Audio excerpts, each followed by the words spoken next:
small boy just carry me play yesterday. Where can see the boy? The boy pass here, he come dey use me dey play. I go beat that pikin like I go let am know say me na Lagos boy. See, I beg go, my guy, no go beat first pikin o. Hey, see the boy, see am.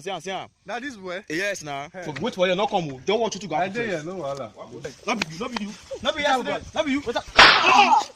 You. What's up, bro? Jesus!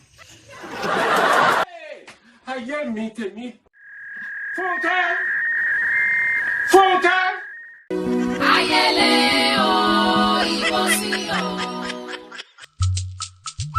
Bros, abeg go, abeg.